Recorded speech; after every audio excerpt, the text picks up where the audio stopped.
have a lot of really fantastic thank yous tonight. First to Barbara and Eric Dobkin, who are our gracious hosts. It's really wonderful of them to have us all here.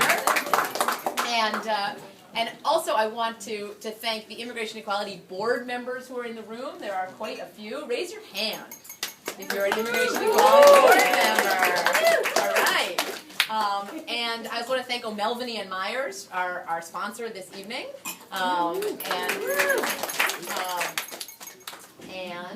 wait, have I forgotten any important thank yous? And also a lot of Immigration Equality staff are here. So raise your hand if you are Immigration Equality staff members. So that people know you and can ask you lots of questions later. Whatever questions that Eric and I don't answer, you can ask the Immigration Equality staff or board.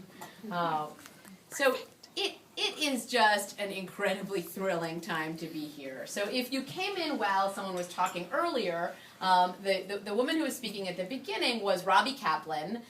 She is a partner at Paul Weiss. And she is going to be arguing the Windsor case in front of the Supreme Court in March 26th and 27th. And that, of course, is the case that will determine the constitutionality of the Defense of Marriage Act, or DOMA. And so, since Robbie had to leave early, we wanted to give her the floor so that she could talk a little bit about what that looks like. But when Immigration Equality set out to challenge the Defense of Marriage Act on behalf of couples who were denied green cards, we chose Paul Weiss because, as our outside counsel, our co-counsel in that case, because of the expertise that they were already amassing on the Windsor case. That case had been filed already and was moving ahead in the district court, and we really wanted to capitalize on that. In addition, I wanted to work with Eric Stone, and we've really been very lucky to have the terrific expertise of that firm working with us on that case. And so when we get to Q&A, Eric and I will talk a little bit about what happens next. But in the big picture, we have never had the kind of mandate that we have right now.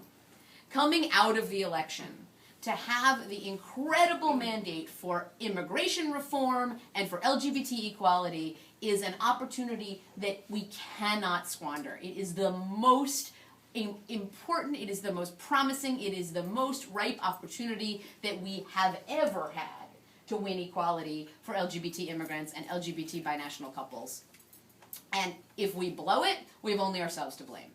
And so everything that Immigration Equality is doing over the next 7 months is absolutely devoted to seizing that opportunity. We will win or we will die trying. I am not joking.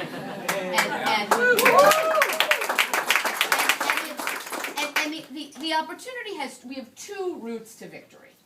We have the route through the Supreme Court and through the court finding that the Defense of Marriage Act is unconstitutional, and so if your state says you're married, you have to be able to get federal benefits as a result, and that will include green cards. That's route number one. Route number two is that you may have noticed, a few people said after the election, that there was really a mandate for immigration reform. Right? That people noticed that all of a sudden that maybe America's greatest natural resource was something worth cultivating, and that what we need is a system that will welcome people and enable them to continue to come here and to thrive and to flourish when they are here, and that Congress is as committed as Congress gets to passing immigration reform. And the White House, although they said they were committed last time, this time they're really committed to passing immigration reform. And 2 years ago, when comprehensive immigration reform, 2+ years ago, failed, right? When it didn't move forward as we had hoped and expected that it would, Immigration Equality said, you know what, this is really disappointing. We wanted an immigration reform bill. We had worked very hard. We had succeeded at getting LGBT families included in that bill, and we were really disappointed. But what we said, we will use the next 2 years to embed LGBT families even more deeply in the bedrock of comprehensive immigration reform so that it will be clear to everybody that if you're going to pass a bill that helps families, you got to include LGBT families in that bill, and we have done so. So immigration reform is moving in Congress. The cases are moving forward in the courts. The thing that we do while we're waiting for the cases to move ahead, and while Robbie and her team are preparing their arguments in the Windsor case, we're not waiting. What we're doing is talking to the Department of Homeland Security and the Department of State about how they will implement the repeal of DOMA immediately to benefit couples who need green cards. And there is a very short window on that. We've built terrific relationships within those agencies. There is expected to be some turnover. We want to make sure that we have worked with the people that we know, the people who are sympathetic to our issues and who understand our issues, and that we get the best results that we can from them immediately. So, as soon as the court rules, they are ready to move ahead to issue green cards to everybody who is so deserving and has been waiting so long for relief. So those are the two routes. I want to open it to questions because I know that people have lots of burning questions about what happens next.